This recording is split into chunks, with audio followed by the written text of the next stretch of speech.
I gotta be honest, I was a little bit nervous when it came to a Famicom game called Maharaja.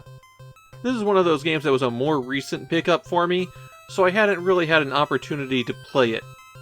This is one that could have gone really wrong really fast. And as a boring white guy whose biggest connection to Indian culture is that I make lamb korma from time to time, I'm really not in the best position to judge how culturally sensitive the game is. That said, to my eyes, it looks okay-ish. The characters are a bit exaggerated because they're drawn in a cartoony style, but there's also a pretty big variety of characters. There's a lot of references and connections to Hindu beliefs, and to me they come across as being treated roughly as well as any other belief system in an RPG. Maharaja passes the sniff test. I'll let other people pass judgment on how well it does beyond that. The story of Maharaja is that you're a traveler who stumbles across a box that Maharaja had been looking for.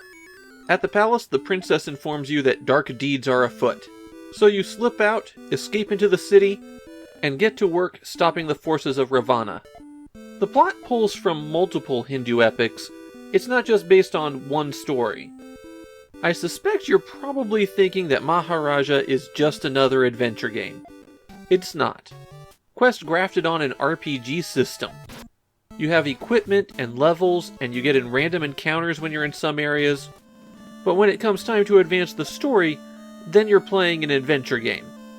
The adventure game is fairly similar to what you've seen before. You've got a menu where you pick a verb, and then you pick what you're doing that verb to. One thing I like in Maharaja is that the menu is very context-based. If there's nothing to take, then take doesn't appear in your menu.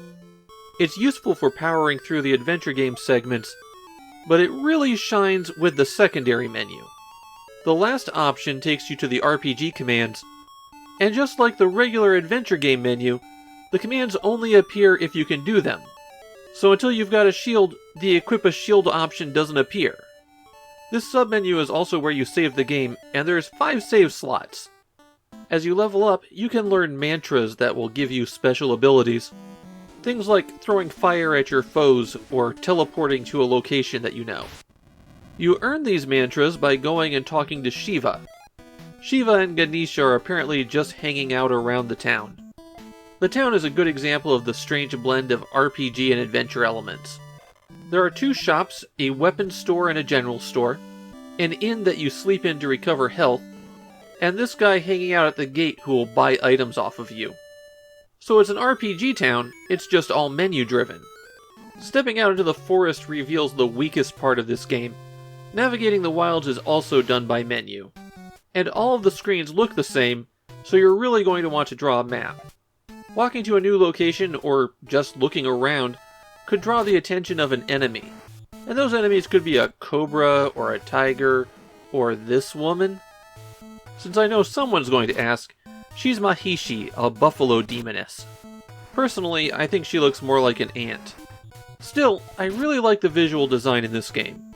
The demons in particular get really creative, and I like the way that the scenes look.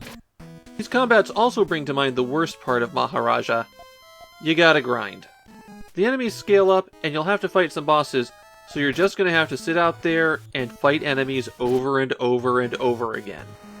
If you do get defeated, you lose your money and get sent back to town. I played for an hour, and at the end of that, I wasn't quite ready to move on to the second area yet.